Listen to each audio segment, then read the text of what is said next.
Bom dia, boa tarde, boa noite. Sejam todos muito bem-vindos ao nosso espaço de troca de conhecimentos, leitura compartilhada e boa conversa. Então, o que temos para hoje? Olá, pessoa querida que está aqui me dando a honra de compartilhar mais esse momento de leitura, bate-papo, troca de ideias, né?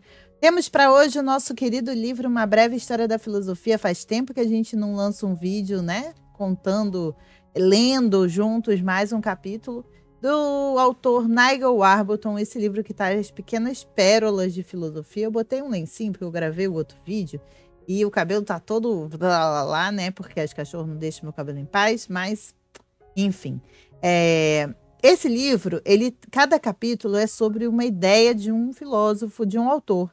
Então, assim, a gente fica conhecendo sobre um pouquinho de cada autor e depois se aprofunda mais. Se você gosta de filosofia em geral, se você gosta desse tipo de livro que traz assim um pouquinho de cada parte de uma grande área de saber, eu peço já o seu like nesse vídeo para que ele chegue a outras pessoas que também gostam desse tipo de conteúdo. Agora, se você é um leitor eclético como eu, que gosta de diversos tipos de leitura, então eu te convido a fazer parte, a se inscrever aqui no canal e fazer parte. Hoje, quando eu fui lançar o vídeo de segunda, que hoje é quarta, no caso você está vendo na quarta ou depois, mas eu estou gravando na segunda. Eu vi que temos mais de 1.000 pessoas aqui já na nossa família de leitores, então vem para cá fazer parte também. Se inscreve aqui no canal. Às vezes, quando eu dou uma rateada aí no fluxo de vídeos, mas eu não estou desistindo, tá? É que a vida de professor não é fácil. Então, bora para nossa leitura? Bora para nossa leitura. Se inscreve e vem comigo. O capítulo de hoje é o capítulo 28 e o título é bem interessante. E daí? C.S. Peirce e William James. Então, bora ver o que acontece. Um esquilo agarra-se firmemente ao tronco de uma grande árvore. Do outro lado da árvore, bem perto do tronco, está um caçador. Toda vez que o caçador se move para a esquerda, o esquilo também se move, apressando-se para rodear o tronco, sabe? Ele vai e o outro vai para o outro lado. Ele volta para o outro lado. Preso com as garras. O caçador continua tentando encontrar o esquilo, mas este consegue se manter fora do campo de visão. Isso continua durante horas e o caçador sequer vê o esquilo de relance. Seria verdadeiro dizer que o caçador está circundando o esquilo? Pense nisso. O caçador realmente circunda a sua presa? Sua resposta provavelmente será outra pergunta. O que você quer saber? O filósofo e psicólogo norte-americano William James, que viveu de 1842 a 1910, se aproximou de um grupo de amigos perguntando sobre esse exemplo. Os amigos dele não concordaram com uma única resposta, mas discutiram a questão como se houvesse uma verdade absoluta que eles precisavam descobrir. Alguns disseram que sim, o caçador estava circundando o esquilo. Outros disseram que não, com certeza não. Eles pensaram que James seria capaz de ajudá-los a responder a pergunta de um jeito ou de outro.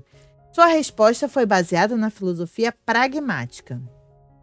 Ele disse o seguinte: se o que queremos dizer com circundar é que o homem está primeiro a norte, depois a leste, depois a sul, depois a oeste do esquilo, que é um dos sentidos de circundar, a verdade que o caçador está circundando o esquilo. Ele rodeia o esquilo nesse sentido. Mas se o que queremos dizer é que o homem primeiro está na frente do esquilo, depois à direita dele, depois atrás, depois nas costas, que é o outro significado de circundar, então a resposta é não. Como o esquilo sempre estará de frente para o caçador não o circunda nesse sentido. Eles estão o tempo todo um de frente para o outro, com uma árvore no meio, enquanto dançam em círculo, um fora da visão do outro.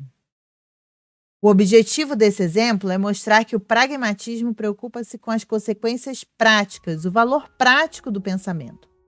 Se não há nada que dependa da resposta, não importa o que decidirmos. Tudo depende de por que queremos saber a resposta e qual a diferença que ela de fato vai fazer. Aqui não há verdade além do nosso interesse particular em relação à questão e aos sentidos precisos em que usamos o verbo circundar em diferentes contextos. Se não há diferença prática, então não há nenhuma verdade da questão. Não é como se a verdade estivesse lá fora, em algum lugar, esperando ser descoberta. Verdade, para James, era simplesmente o que funciona, o que tem um impacto benéfico em nossa vida. O pragmatismo é uma abordagem filosófica que se tornou popular nos Estados Unidos no século XIX. Ela começou com o filósofo e cientista C.S. Peirce, pronunciado como no inglês de Percy. Enfim. Que queria tornar a filosofia mais científica do que era. Peirce, como queiram, que viveu de 1839 a 1914, acreditava que para uma sentença ser verdadeira, tem de haver algum experimento ou observação possível que a apoie. Quando dizemos o vidro é frágil, isso quer dizer que se batermos no vidro com um martelo, ele se quebrará em pequenos fragmentos. Isso é o que o torna verdadeira a declaração o vidro é frágil. O vidro não tem nenhuma propriedade invisível de fragilidade, exceto o que acontece quando o atingimos. O vidro é frágil é uma declaração verdadeira por causa dessas consequências práticas. O vidro é transparente. É verdadeiro porque podemos ver através dele, não por causa de alguma propriedade misteriosa do vidro. Peirce detestava teorias abstratas que não faziam a menor diferença na prática. Ele considerava que todas eram contrassensos. Verdade para ele é o que resta depois que fizemos todos os experimentos e investigações que gostaríamos de fazer. Isso se parece bastante com o positivismo lógico de A.J. Ayer, assunto do capítulo 32. Chegaremos lá. A obra de Peirce não foi amplamente lida, mas a de William James foi. Ele era um excelente escritor, tão bom quanto ou talvez melhor que seu irmão, o famoso romancista e contista Henry James. William passava longas horas discutindo pragmática com Peirce quando os dois lecionavam na Universidade de Harvard. James desenvolveu sua própria versão da teoria, que popularizou em ensaios e conferências. Para ele, o pragmatismo resume-se a isto: a verdade é o que funciona. No entanto, ele era um pouco vago sobre o que significava o que funciona. Embora fosse psicólogo desde cedo... a música está tocando. Então vamos lá. Embora fosse psicólogo desde cedo, ele não se interessava apenas por ciência, mas também por questões sobre o que é certo e errado e sobre religião. Na verdade, sua obra mais controversa foi sobre religião. A abordagem de James é muito diferente da visão tradicional de verdade. Nesta, a verdade significa correspondência aos fatos. O que torna uma frase verdadeira na teoria da correspondência da verdade é o fato de ela descrever com precisão como o mundo é. O gato está no tapete é verdadeira quando o gato de fato está sentado no tapete e falsa quando ele não está lá. Por exemplo, é falsa quando o gato está lá fora no jardim procurando ratos. Segundo a teoria pragmática de James, o que torna a frase "o gato está no tapete" verdadeira é acreditar que ela produz resultados práticos úteis para nós.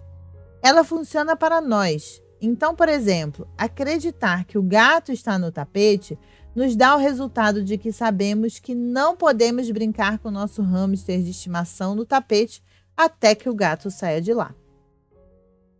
Eu sei que esse negócio aí vai chegar no assunto religioso. Eu nem li antes, hein? Mas era fato que isso ia chegar no Deus existe ou Deus não existe. Ora, quando usamos um exemplo como o gato está no tapete, os resultados da teoria pragmática da verdade não parecem particularmente perturbadores ou importantes. Mas tente fazer isso com a frase Deus existe. O que pensa que James diria sobre isso? É verdade que Deus existe? O que você acha? As principais respostas são sim, é verdade que Deus existe, não, não é verdade que Deus existe e eu não sei. Beleza. Presumivelmente você deu uma dessas três respostas caso tenha tido a chance de responder antes de continuar a leitura. Essas posições têm nomes: teísmo, ateísmo e agnosticismo. Os que dizem sim, é verdade que Deus existe, Geralmente querem dizer que há um ser supremo em algum lugar e que a declaração Deus existe seria verdadeira, mesmo que não houvesse nenhum ser humano vivo e mesmo que nenhum ser humano tivesse existido. Deus existe, Deus não existe, são declarações verdadeiras e falsas. Mas não é o que pensamos delas que as tornam verdadeiras ou falsas, pois isso depende do que pensamos sobre elas. Nós apenas esperamos estar acertando quando pensamos sobre elas.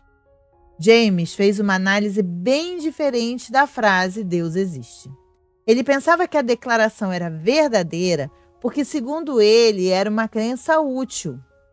Ao chegar a essa conclusão, ele se concentrou nos benefícios da crença de que Deus existe. Essa questão era importante para ele e ele escreveu um livro, As Variedades da Experiência Religiosa, de 1902, que examinava uma grande variedade de efeitos que a crença religiosa pode ter. Já vamos anotar aqui o nome desse livro, né? As Variedades de Experiência Religiosa. Mentira, eu nunca anoto, porque eu já tenho uma lista tão extensa de leitura que eu não vou cair nessa armadilha. Isso aí é armadilha do inimigo, com certeza. Para eu me perder cada vez mais na minha lista de leitura. Que eu já não existe mais, né? É uma grande variedade e um grande caos. Bom, mas deve ser um livro bem interessante. As Variedades da Experiência Religiosa deve ser um livro bem interessante para mim, que gosto dessa área de estudo também. Para James, dizer que Deus existe é uma declaração verdadeira. Para James, dizer que Deus existe é uma declaração verdadeira é o mesmo que dizer que, de algum modo, é bom acreditar nela. Trata-se de uma posição bastante surpreendente. Ela se parece em parte com o argumento de Pascal que examinamos no capítulo 12, que os agnósticos se beneficiariam da crença de que Deus existe. Pascal, no entanto, pensava que Deus existe era verdadeira por causa da existência real de Deus, e não porque os seres se sentem melhor quando acreditam em Deus.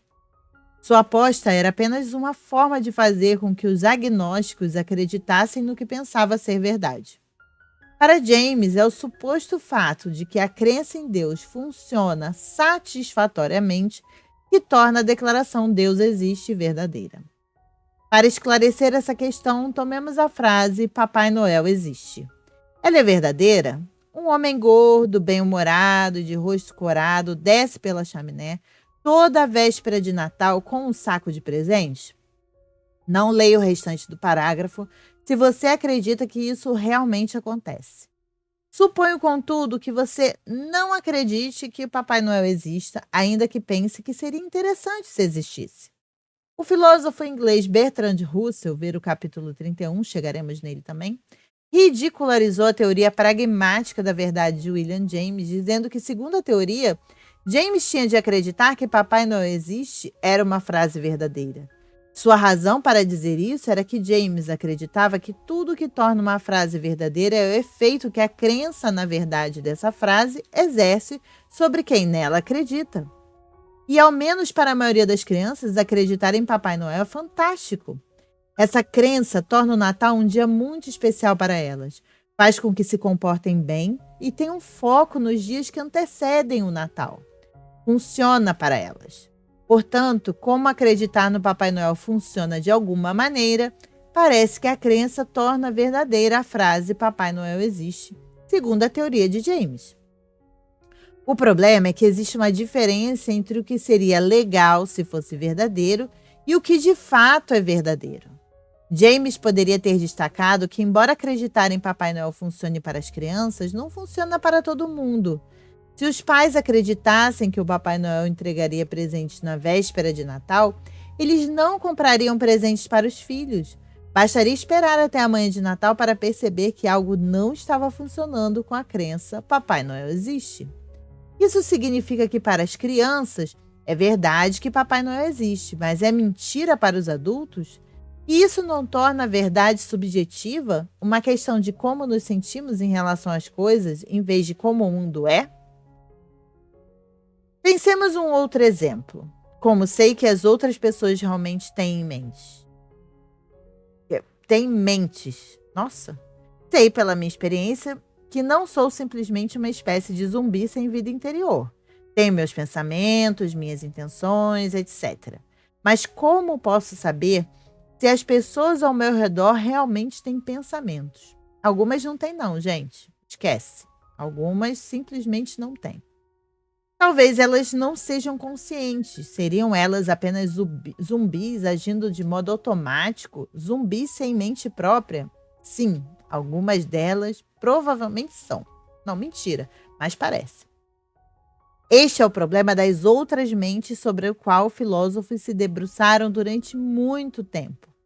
Trata-se de um enigma difícil de resolver. A resposta de James é que tem de ser verdade que as outras pessoas têm mentes. Do contrário, não seríamos capazes de satisfazer nosso desejo de sermos reconhecidos e admirados pelas outras pessoas. Trata-se de um argumento estranho, que faz o seu pragmatismo parecer com puro devaneio. Acreditar no que gostaríamos que fosse verdadeiro, independentemente de ser verdadeiro ou não. Mas só porque é bom acreditar que quando uma pessoa nos elogia, estamos diante de um ser consciente, não de um robô, não torna a pessoa um ser consciente. Ela ainda pode não ter vida interior. Até porque, se você pedir um elogio para a Alexa ou para a assistente do Google, ela faz. No século, será que ela é uma mente enclausurada no equipamento eletrônico? Enfim. No século XX, o filósofo norte-americano Richard Rorty, que viveu de 1931 a 2007, levou adiante esse estilo de pensamento pragmático. Assim como James, ele acreditava que as palavras eram ferramentas com as quais fazemos as coisas e não símbolos que de alguma forma refletem o modo como o mundo é. As palavras nos permitem lidar com o mundo e não copiá-lo.